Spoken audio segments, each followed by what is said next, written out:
Hello, everybody. Welcome to the Untitled Socially Distant Movie Podcast. I'm your host, Christos, with your other host, Dominic. I'm Dominic Zeman. That took you way too long. You are an idiot. I mean, I'm coming to you from Princeton, New Jersey. And Dominic, where are you from? I'm Good to know. Moving on. I'm from Slovakia. I'm in the capital, Bratislava. So, yeah. So he's pretty slick.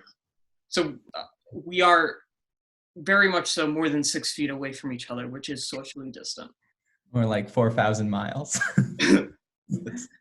I'm surprised you know what a mile is, to be honest. I've been sabotaged. This is going to be the first episode of our new podcast, and fittingly, our theme is New Beginnings. So over this podcast, we're going to start with recommending some movies that either have a good beginning or is the good beginning of a larger series.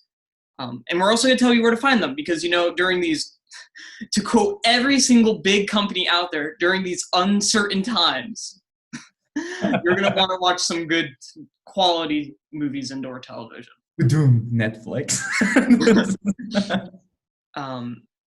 And then after that, we're going to get into a discussion based on a topic that I came up with. So, Dominic, what is the movie that you're recommending?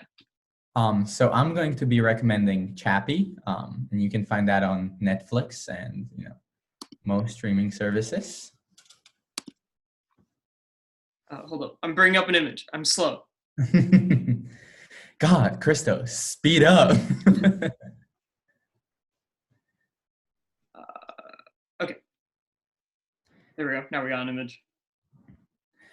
Yeah. So, Chappie. Wait, should I talk about mine, or do we? So talk about yours, and then I'll talk to you a little bit about it, and then I'll talk about my movie. Okay. So the discussion happens during the other bit. Okay. Yeah. So why I chose Chappie, was in today's theme, which is beginnings. And, in the times that we are right now, when both me and Christos being seniors in high school, the movie, it has a really good ending in that it's a great beginning. And that's a really weird thing to say, but I think without spoiling the movie, the movie talks about the idea of AI and consciousness and experimenting with having robots do, have feelings and do things that humans would do. And in the end, it kind of crosses this platform of, it changes the topic of AI from what it was talking about during the entire movie to something else in the end of the movie, not with creating something artificial intelligent, but uploading a human consciousness to a robot. And I think that's a really cool way to end the movie, though it didn't have really good reviews. I think it's a great piece of film. And yeah, in a way, it represents the things that me and Christos are feeling right now with, our senior year of high school being kind of over, but, accepting that there's a new beginning at the end, like we're off to our colleges. And yeah, it's I think the movie really shines in these very specific moments. I think the ending being, in a sense, new beginning is one of those. What would you give the movie a rating overall? So on IMDb, the movie currently has a rating of 6.2, which I completely... Yeah, but I don't trust IMDb at all. I don't trust any review sources anymore. The amount of movies that go from having a 100% rating to dropping just because people are backlashing to it, or if the Joker movie, so many people giving it like a bad review because it's because they're like, oh my god, it's going to spark dangerous fears in people, when really was doing that. Social revolt. So rich. Disgusting. Or rich. Like the Teen Titans Go movie, having it 100% for like a week, and then people are going like, you can't give this animated movie and 100%, so it's dropped down to like an 8 or whatever it is. I just don't trust Rotten Tomatoes anymore. Yeah. So how would you rate it? I would, on a scale of 1 to 10, I'd probably give it between a 7 and an 8. Mm-hmm. And I think that's because of a couple things. Mostly because it talks about a topic that before it wasn't as talked about, and then it was AI and the idea of uploading a consciousness. It wasn't talked about. Well, it was talked about, but not in the sense that Chappie does it. Before it was with films like Terminator and stuff like that, where it was about the apocalyptic idea of AI taking over. Where Chappie approaches it in a sense where the AI is just a normal person. It's not someone with malicious intent. Even though, well, in the movie, like it's a part of a gang, but besides that, it's like a normal Big human. discussion of environment versus hereditary. I mean, you can even you can compare it to like human nature too, which I found was really interesting while watching the movie. Yeah, I really enjoyed it, and I also enjoy, like I said, there's these very specific moments, like when Chappie paints a car, or at the very end where there's a consciousness of a human uploaded to a robot. And I think it really shines in those specific moments, and they're really shot well, and the CGI in the movie's done pretty well too. As well as I genuinely enjoy the soundtrack. So the lead roles is Ninja and what's her name? Yeah, it starts with a Y. But they're the part of a Zeph Alien sang South African rap group. Sorry, And when you said Ninja, the image of the Fortnite player came to mind. I was like, oh, wow. No, sadly, not that Ninja. Sadly, I think that's better. Michael Jordan banned him from his party, right? Actually? Yeah, it was really funny, but that's besides the point. Continue. So yeah, it talks about gang affiliated activity in South Africa, and so choosing two South African rappers was a very fitting choice for in my opinion. And Oh, are they actually rappers? yeah, look it up on Spotify right now. Oh wow, They're called. Are they actually good or not? Well. Well. So in my opinion, they are, but it's a very niche, dare I say, genre of music. South African rap in general. But yeah, it's very fitting, and I think it's one of the movies to get the soundtrack completely right, where it matches the like theme and the ideas that the movie represents really well.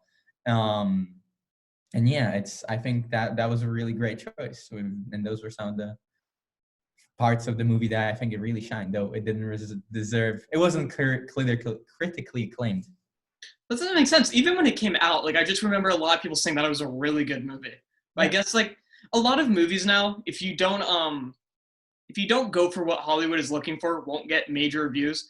Like with two examples that immediately come to mind is you could see it well with this past awards season is Once Upon a Time in Hollywood and The Irishman. So I would say Once Upon a Time was a good movie. Did it deserve all the awards it won? Definitely not. I think a lot of that movie's success came from the Hollywood pandering that went on to it. Like it talked about Hollywood and talked about it sometimes in a negative way, especially with Leonardo DiCaprio's role. But overall, I think that the way that it depicted Hollywood is why it got so many Academy Awards. 100%. And I think with the director being Tarantino, it also had like an established production. So, and that also explains why The Irishman kept getting shafted over and over again. I mean, I thought The Irishman was a great movie, phenomenal movie, really. I can understand a lot of people's critiques of it. I thought it was really good. But the reason why it didn't win a lot of awards, especially I can't remember certain examples, but a lot of it had to do with it was only in theaters for like 2 weeks, and then it jumped immediately to Netflix only. Yeah. So that's really scary for a lot of the bigger movie businesses, and they thought that was just. And I guess by not giving it as many awards, you don't support that kind of behavior. Yeah, I 100% agree. You can even see it with this past year with Birds of Prey and Joker. Yeah. So I think maybe that possibly that could be a reason why Chappie didn't receive as high reviews. Yeah. And I think being, it doesn't also talk about a topic that's it's kind of a niche in Hollywood, and especially with being like, more international with a lot of the cast and the setting being in South Africa. Mm-hmm. So, there's European also another films reason don't- I think it got bad reviews. Okay, shoot. Wolverine was just so ugly in this movie. Right, like every time I'm like, how do you take? I can't remember his name. Hugh Jackman. How do you take someone as beautiful and handsome as Hugh Jackman and make him this ugly with that ratchety hair? I don't understand the choice of the mullet. Yeah. Like you can't see it too well here, but it was like I watched the beginning of this movie. I actually have a funny story with this movie. But like every time he would come on screen, I'm like, God, how? Oh, someone called the Exterminator because this Wolverine is ugly. That's a good one. That's a good one. Yeah, but yeah. So my history with this movie is I actually started watching it, and this is the only movie I haven't watched to completion in one sitting. I started watching it and had to stop watching it for whatever reason several times, and I just never finished it. But I remember watching the movie. You never really talked about it, but like visually, the movie is stunning if it's not on Hugh Jackman. Or like Chappie is just such a beautiful like robot to watch move around and interact with the environment and the characters there. Yeah, and the CGI was done in a way that it wasn't fully CGI. The robot was done on a human actor. So you can really, it's a natural movement, and that kind of goes against the idea that Hollywood had preset for artificial intelligence, in movies was like Terminator, taking over this human acting very mechanically. But here it's reversed, where a machine acts very fluidly. That's actually really interesting. I never saw it like that. And it's reverse personification. Oh, no, that is personification. Well, it used to be reverse personification. Yeah. Okay, that's actually really interesting. That's super cool. And like you said, the movie is visually beautifully stunning. Like there's a lot of color blocking and, like very specific color palettes per scene. It's a really The hideout looks super cool. Oh yeah, 100%. Like I said, the scene where Chappie paints a car, I think that's a really great scene to like represent the movie in general, because it talks about machines doing art, which is like unheard of in AI. It's a really visually stunning scene with the car being all grown over and like nature interacting with machinery, kind of representative of AI. And then the CGI of Chappie and Yami, or I think that's her name, Yami from Die Antwoord, doing a great job like performing as an actor, even though that's not they're rappers. So. Mm-hmm. Do you have anything else to add? I think that's it. What is your recommendation for a new Okay.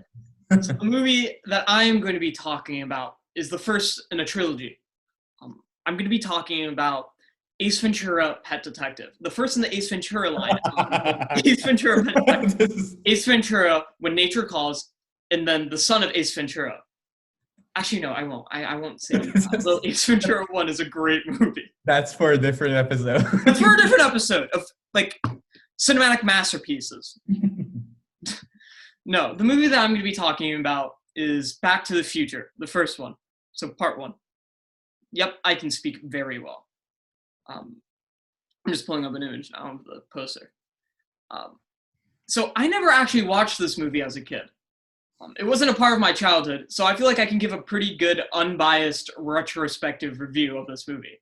And let me say that over these past 30 years, this movie has aged beautifully. Rewatching it, I was on the floor laughing constantly. I only meant to watch the first one, but me and my friend had so much fun watching it that we binged all 3 of them. The humor is still very applicable to this time. The fashion is still very... you think that the fashion coming from the 80s wouldn't be as like... Oh, yeah.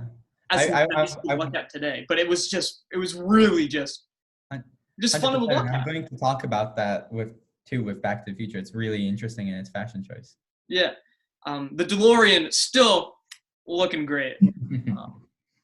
And when watching a lot of like older movies, you expect some political, things that aren't politically correct to happen. Like with Ace Ventura, the main twist of the movie being incredibly transphobic. But with this one, there is very little, unless you want to talk about the Libyan terrorists in the beginning. It was so funny, right? Like, it is such like a whiplash of not character development, of whiplash in so many ways. You just aren't expecting the Libyan terrorists to attack. That's not really a spoiler, but it happens in the first 5 minutes. Some performances that are still outstanding is Michael J. Fox and Christopher Lloyd do an amazing job with their roles. Michael J. Fox is still a little bit of a heartthrob for me, not physically, because in the next couple movies, you could kind of tell that he's aging, not exactly in high school. But I mean, what do you mean physically, especially? He develops Parkinson's after these 3 movies, which ended up hindering his acting career.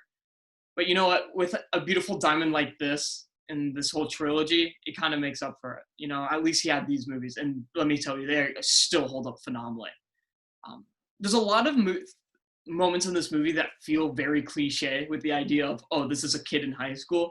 But then you realize that given this movie's moment in history, it really defined these cliches. It really defined the stereotype of, oh, he's your cool high schooler who likes talking to girls and driving cars. He's no slacker, actually. He's actually very smart. Like us, of course, you know. And it does an amazing job of starting this trilogy. I mean, how do I say this? The movie's plot is really brilliant, especially when you consider the time period it's from. And that there was no other movie like this to really base it off of. And the aesthetic, when they go back to the 1950s, is just awesome. There's no real complaints for the movie. I can't really tear anything down. The only thing that can really come up is, like, here and there are a couple plot holes, but that's going to happen when you deal with time travel. Yeah. It's also like movies, you know, generally that can happen. And it's okay, and sometimes it even adds to the element, you know? Unlike Dominik's movie, which had a lot of really interesting philosophical debates, this movie is just absurdly entertaining. It is so fun to watch from beginning to end. It's one of those movies that, even though it's 2 hours long, you never find yourself looking at how much time is left in the movie. I could go on and on about this movie. But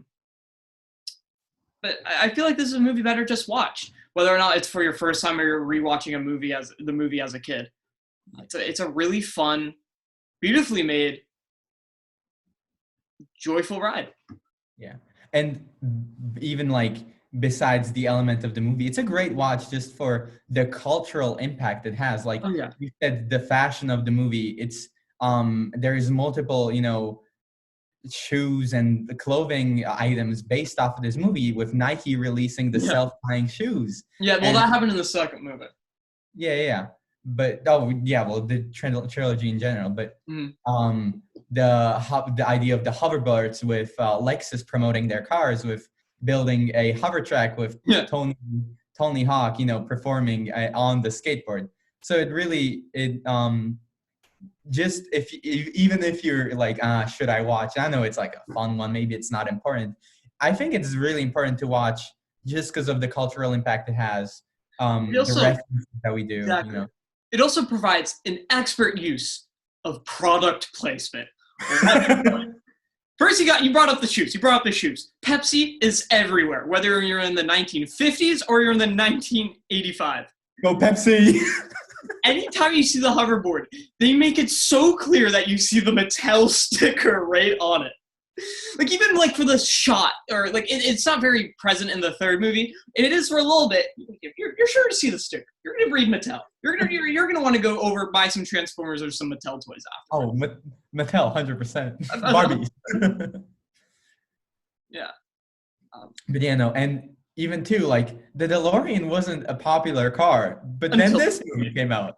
Yeah. You know, it's insane what movies can do, and I think this is a really like proper example of what can happen after a great movie is released. You know, like, not a lot of movies have the power to increase the sales of a car this much.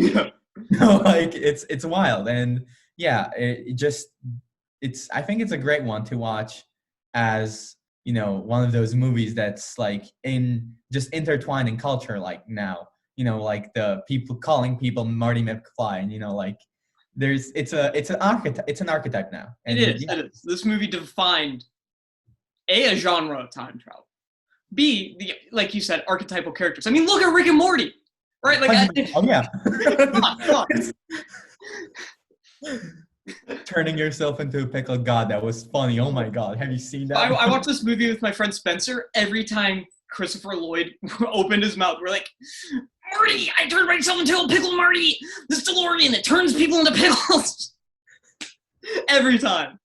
It's amazing. It's like there's so much based off of it right now. And yeah, Rick and Morty, like there's probably a Back to the Future references almost anything, Dude, I mean, the characters, Rick and Morty, Marty, Morty, like the characters are verbatim just ripped out, except made drunk and more of a scaredy cat. Morty has nothing on Marty. Alcoholic and like Diary of the Wimpy Kid. It went from the cool, nerdy, I shouldn't say nerdy, it went from the cool, edgy outsider high schooler to the nerdy high schooler. The dumb nerdy high schooler, like the ones that play video games but aren't smart in exchange. Yeah. Myself, Myself included. I relate. What can I say? I am Morty. You can watch this movie as well as Dominik's movie on Netflix. Yeah, and in Back to the Future hasn't come out in Europe on Netflix yet. I'm waiting. What a bunch of losers! That's gonna happen next week. Okay. So this is where our sponsor comes in, NordVPN. I wish, honestly, guys. You know what? Eventually, maybe we can get some. What is it? Amazon Prime. No, not Amazon Prime. What's the book one? Audible. Audible. Blue Apron. What's the one with cooking? Raid Shadow Legends. Raid Shadow Legends. Everyone and your mother is talking about it. But in Europe, we have Rick and Morty coming out weekly. Yeah, Rick and Morty's coming out weekly here too. Yeah. On Netflix? Didn't think so. We have the first season on Netflix, okay? But now that we have made our movie recommendations, we are now going to be getting into the discussion part based on this topic that I have expertly and brilliantly come up with. Professionally, in my professional opinion. How would you start a movie? Well, I'm glad you asked, Christos. So wait, before we get into it, let me explain to it, because I think it might be a little vague. Yeah. Oh, this thing, like a plane, might go over your head. Like both our movies, very scientific and brilliant. Very, very picked with high expertise, dare I say. So basically, we're going to talk about how we would start a movie if we were directing or writing a movie or a franchise. So, Dominik, you should start. Well, thank you, Christos. So I think in a movie, a lot of the movies I enjoy and a lot of the movies that I think are, great, really bring a message, like really start off with a message. And I think that's a really important part is, having this stereotypical, back roll shot of like a scenery or something with a voiceover of an explanation. Morgan Freeman. Yeah, Once Upon exactly. All right. But you have a lot of movies like this, and there's a lot of, especially European movies, do this a lot with movies like La Haine and Run Lola Run, Lola Rent, if you're, German. But they start off with an explanation. Not a full one, though. It's supposed to always like leave you hanging in a sense. But yeah, I think that if I were to start a movie, it would be, these beautiful shots with this somewhat abstract idea of the film, being like, I don't know, it's a coming of age movie, so having like teens being like, oh my god, I Teens was being this. teens. Wow, look at these kids. They're playing Truth or Dare in a parking lot. There's two sides to every story. You never know. That was started with a cliche. And it's like a car driving down the road, maybe sometime you'll feel the way I did when I, like with the TikTok trend. That's like now the ending to a indie film, coming of age indie film. Right. The beginning has a message that you don't get until the very end, and you're like, "Oh, I'm better for this experience." Yeah, and God, that's painful. That was painful. But I think, I really think a lot of European movies do this well, because we don't have the confinement of Hollywood in a sense. And it really shows, like, La Haine, which I know I will talk about in a future episode on a podcast, translates to the hatred.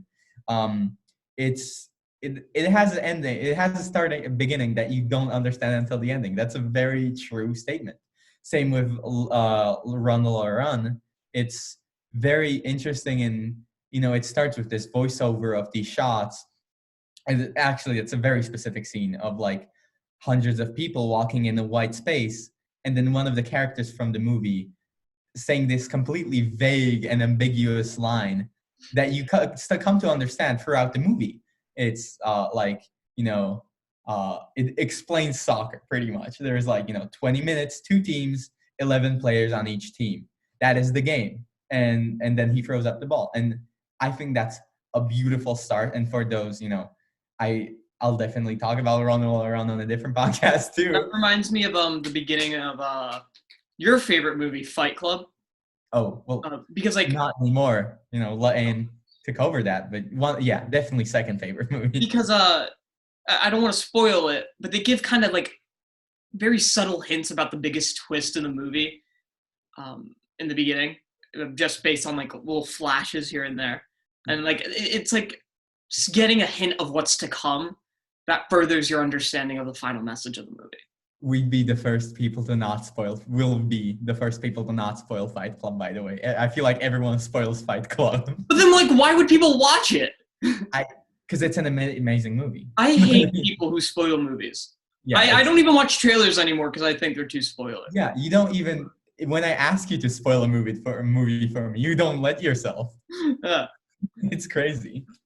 But yeah, that's my take on it. So how about you, Christos? I see. I kind of like. I agree with what you're saying. If I were to direct a movie, the idea of a movie ends, or really everything ends the way it begins, would probably be ringing in my head over and over again. And there's several ways to take this. One is like the metaphorical way, where you look at in Star Wars, where it begins with a kid looking at 2 suns on a desert planet, and ends with a kid looking at 2 suns on a desert planet, and yet he's matured over the bride. Or her, if you want to talk about the sequels. Of course. You can't really say the same for the prequels because they don't like sand. What can I say? I don't like sand. It's too coarse. Whatever.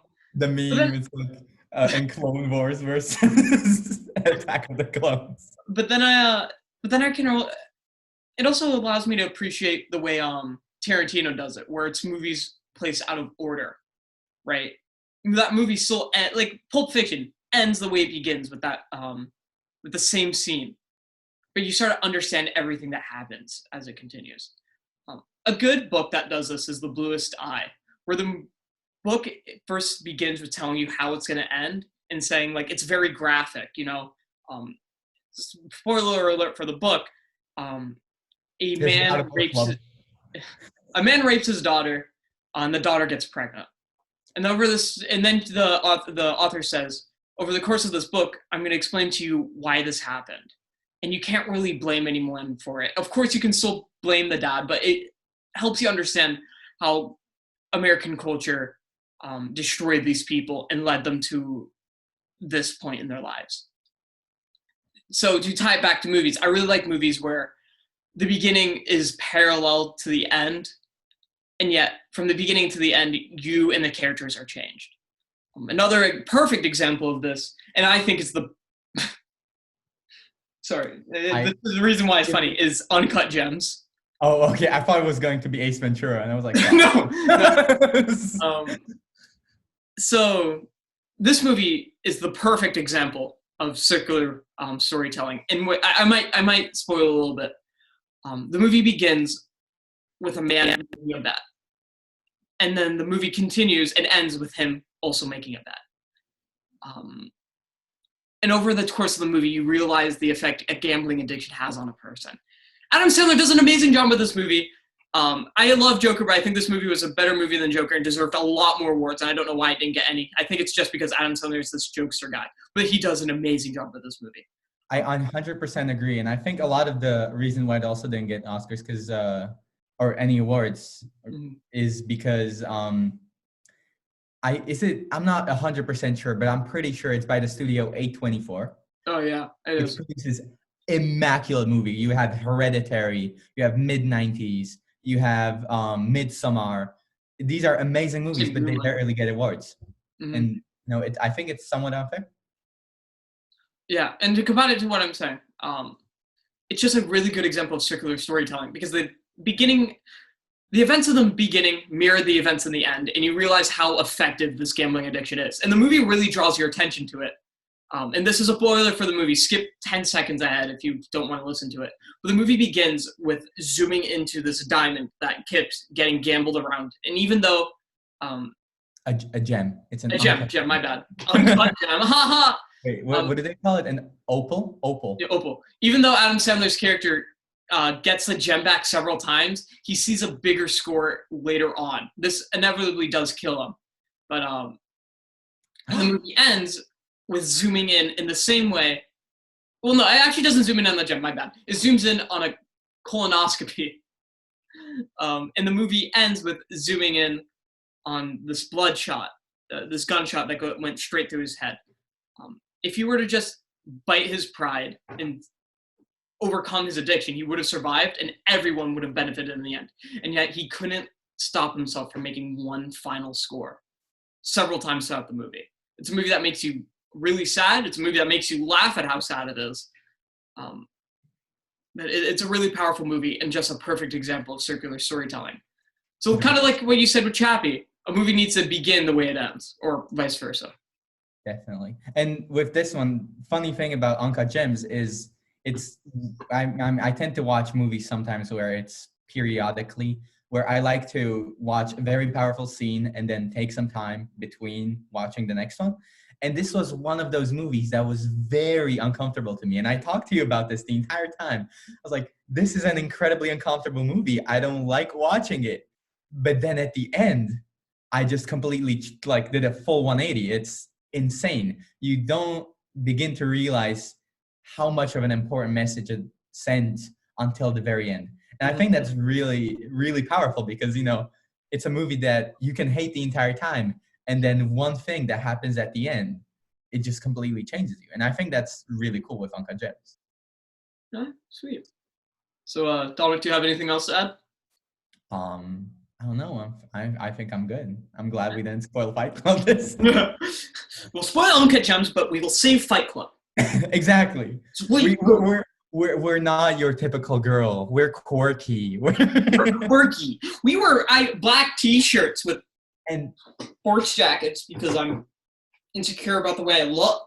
We have long hair and shaky facial hair, and we're only black. What? Oh wait! What did you just say? I only wear black. Oh, I thought you said we are only black, and I'm like, Dominic, we are the farthest thing. Yeah, we're kind of, yeah. Well, thank you for watching. This concludes the first episode of the Untitled Socially Distant podcast.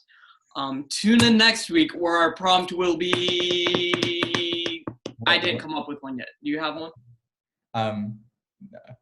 No.